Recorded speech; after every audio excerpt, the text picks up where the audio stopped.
Here's a professionally made but unnecessary intro. So let's talk about figs. Let's talk about figs. October 4th, 2025, Figologist here. We're in the main orchard, and in the shadows of the most gigantic Burns brown turkey, which we are going to try to move this winter, is my third year in-ground Stella. Now, earlier this year, I posted the Breba video of this fig, which had one Breba that was 132 grams. It was massive. And this variety is known for big fruit.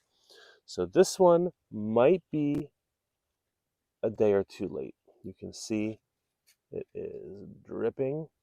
I had an organza bag around it, and it was collecting honey on the inside. So that's a little bit of an open eye there. But then I've got another one right here. So I'm going to take that one as well. Let's go taste Stella and see what it has to offer us. All right, let's take a look at one of my favorite figs, and that is Stella. This is a third year in ground. Got it from One Green World, like most of my trees initially. It has been, did nothing in the first year, did a little bit last year, and then more this year. It gave me one Breba that was massive, and you can go back and watch that video. And then if you saw what I posted, there's 15-ish figs on there right now. Now, this is a fig that some of my friends in Oregon, even those a little bit south of me, have struggled or aren't convinced that this is a good in-ground option for Zone 9A. I'm still going to be patient with this thing just because it is showing more productivity. It is behind the massive Burns brown turkey that's in my orchard that I'm moving this winter. So I'll be really curious to see what happens when there's more sunlight. But let's take a look at these gigantic figs. And if you watched my Margarita or Gerasimos videos from my friends Greek figs, the neighbor across the street has what I'm convinced is a Stella, and they were delicious. And that was an older tree in a much warmer microclimate right between a sidewalk and the street.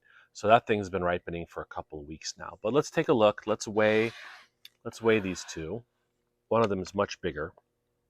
The first one, 90, and the second one, 49. So let's cut into both of these and see if there's a visual difference. This one is ready to just get cut.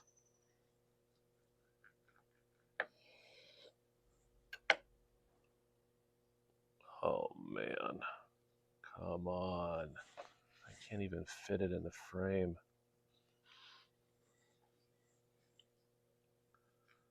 And I mean, I am going to give points just in terms of the sheer size of these figs. Like,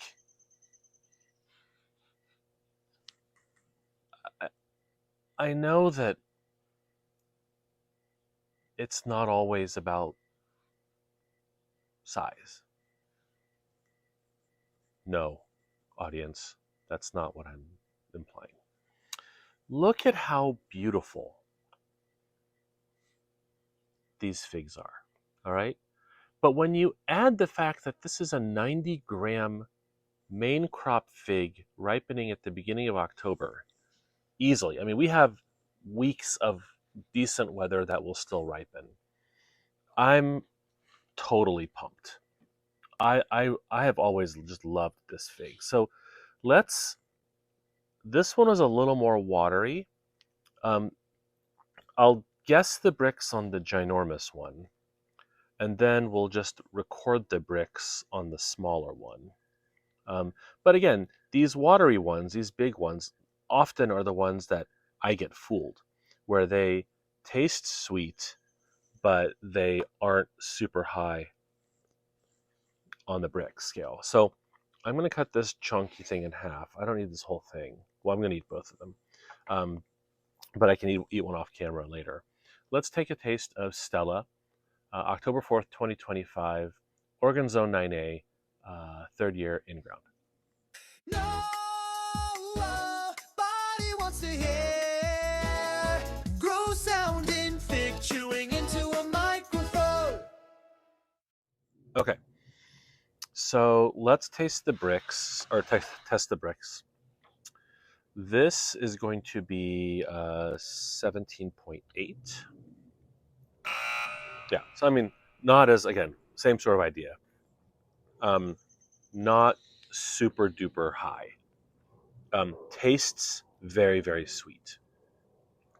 But it's juicy, so I think it tricks me out. Let's test this one. The birds are going at 17.4. So this one's a little bit riper, a little bit sweeter. Um, so what do I notice about this fig? It is juicy, watery, but not in a bad way, like watery in like a Desert King way. Um, not in an immature fashion, but there's melon here, and it's like intentional melon. It's really really good. It's almost like, even though this is a red fig, it has that honeydew essence to me. A little bit of berry, no seed crunch, super delicate. Like the skin is like very very thin and friable. Like you can scratch it away, like I just did. Um, Very very pleasant. Like there's just something to be said about holding like a fig like in the palm of your hand, and then being able to just eat it, eat it and be like, this is a hefty juicy fig. I love this fig. It's not super complex. It's not a thick jammy berry pasted to your mouth type of fig. It is a refreshing, just super juicy, very very pleasant. um, we'll see what my family thinks about this one. They've had this one in the past, and like I said, I think our tastes are definitely different. They always don't care about the melony ones as much as I do. I like that taste. But let's see what they think. I'll post their notes down below. Get out there, eat more figs, even if you have to grow one that some people say may not be the best option. I've been lucky with the plant that I have, and it is growing well for me. So I'll post more videos. Enjoy.